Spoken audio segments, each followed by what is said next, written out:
collègues, la parole est à Monsieur Nicolas Desmoulins pour le groupe La République En Marche. Pour 5 minutes.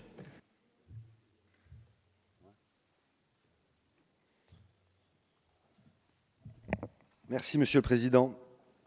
Monsieur le rapporteur, Madame la Ministre, chers collègues, je voulais déjà remercier le rapporteur pour ce travail, le remercier aussi pour l'avoir remis dans notre programme et notre agenda, puisque nous sommes restés sur notre faim il y a 6 mois. Merci, Monsieur Cordier. Ce travail a été le fruit de beaucoup d'auditions, beaucoup de débats, et cette proposition de loi a été enrichie suite à ces débats. Cela a le mérite d'être salué, et ce travail constructif, vous le savez, au niveau de la majorité, nous y sommes extrêmement attachés. Le rôle des plateformes doit être encadré et les appels frauduleux doivent être bloqués et pénalisés. Mais nous devons aussi préserver nos emplois. C'est ce double objectif que nous devons atteindre à travers nos débats. Certains collègues souhaitent à nouveau relancer le débat sur l'opt-in. Ça mérite que je m'y attarde. Derrière ce terme à la mode, il faut regarder concrètement ce que l'opt-in pourrait générer. Demain, les entreprises respectueuses des lois vont donc demander aux particuliers s'ils souhaitent être appelés en vue d'un démarchage. Je connais la réponse des particuliers. Exactement. Merci, Monsieur Cordier, de le reconnaître. Très clairement, en proposant l'opt-in, et je préfère presque la... il est parti. Bon. La démarche de notre ami Ruffin, qui est un petit peu plus franc, qui souhaite, lui, supprimer le démarchage téléphonique. L'opt-in supprime le démarchage téléphonique. Monsieur Cordier, je vous ai laissé vous exprimer. Vous m'écoutez, s'il vous plaît. Merci.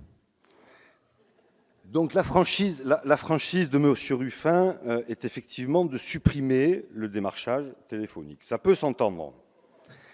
Si on supprime le démarchage téléphonique, quelles conséquences? Monsieur Ruffin a expliqué, et je le crois bien sûr, entendu des témoignages de salariés qui ont travaillé dans ces centres de téléphonie. Le métier est difficile, je le reconnais. Il est souvent mal payé. Moi, j'ai appelé une dizaine de personnes qui ont travaillé dans ces centres. Et j'ai eu des témoignages un petit peu différents. C'est souvent un premier emploi. C'est souvent un emploi qui permet à des personnes qui subissent la discrimination, je ne vais pas rentrer dans le détail, d'avoir un travail. C'est aussi, et j'ai de nombreux témoignages là-dessus, notamment de mères de famille, un emploi qui leur permet d'allier la vie familiale et donc leur travail. Pourquoi? Parce que c'est des horaires qui sont souvent aménageables. Et j'ai eu beaucoup de témoignages en ce sens. C'est aussi pour certains seniors, et j'ai eu beaucoup de témoignages là-dessus, qui sont sortis du travail, qui ont beaucoup de mal à finir et à cotiser pour avoir une retraite convenable. Ça leur permet aussi de finir sur ce travail-là, qui effectivement est assez difficile, mais qui est ouvert à beaucoup de personnes, sans discrimination, je le répète, et à des personnes qui n'ont pas forcément besoin aussi de diplôme. Moi, je pense aussi à ces personnes-là. Cette proposition de loi, je pense que le cœur est le plus important, mes collègues l'ont signalé, c'est l'article 6. Bravo, monsieur le rapporteur, vous vous êtes attaqué exactement au problème qui me paraît, moi, essentiel, ces appels frauduleux. Et il y a un scandale qui perdure depuis des années, ces fameux appels surtaxés, qui émanent donc de sociétés effectivement malhonnêtes, mais qui profitent aussi de ces appels frauduleux, et je pense qu'il faut en parler, ce sont les opérateurs téléphoniques. Quand un appel est surtaxé, je pense que vous le savez, 75% environ de l'appel revient à ses éditeurs et 25% aux opérateurs téléphoniques. Ce qui veut dire concrètement que depuis des années, on peut le dire, les opérateurs téléphoniques s'enrichissent en volant les citoyens à hauteur de 25%.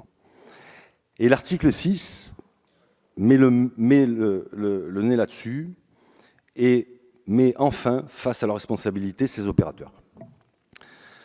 Et ça, c'est un apport considérable à cette proposition de loi. Il n'est plus possible demain que ces opérateurs soient complices, par défaut, peu importe, complices de ces appels. Pour finir, nous sommes aujourd'hui sur une niche parlementaire.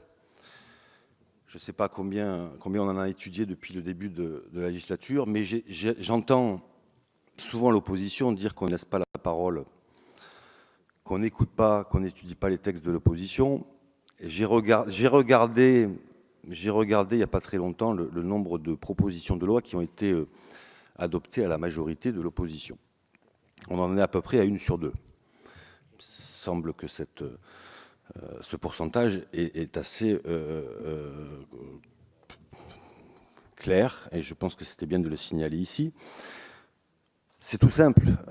Sur des sujets sensibles comme un démarchage téléphonique, quand on a une proposition qui est pertinente, quand on a une proposition qui tient compte d'un travail conséquent, notamment au niveau des éditions, la majorité n'a pas de posture, on n'est pas dans du dogmatisme, on répond simplement oui, bravo monsieur le rapporteur, on a en plus enrichi ce texte et j'espère que toute l'Assemblée votera ce texte. Merci. Merci.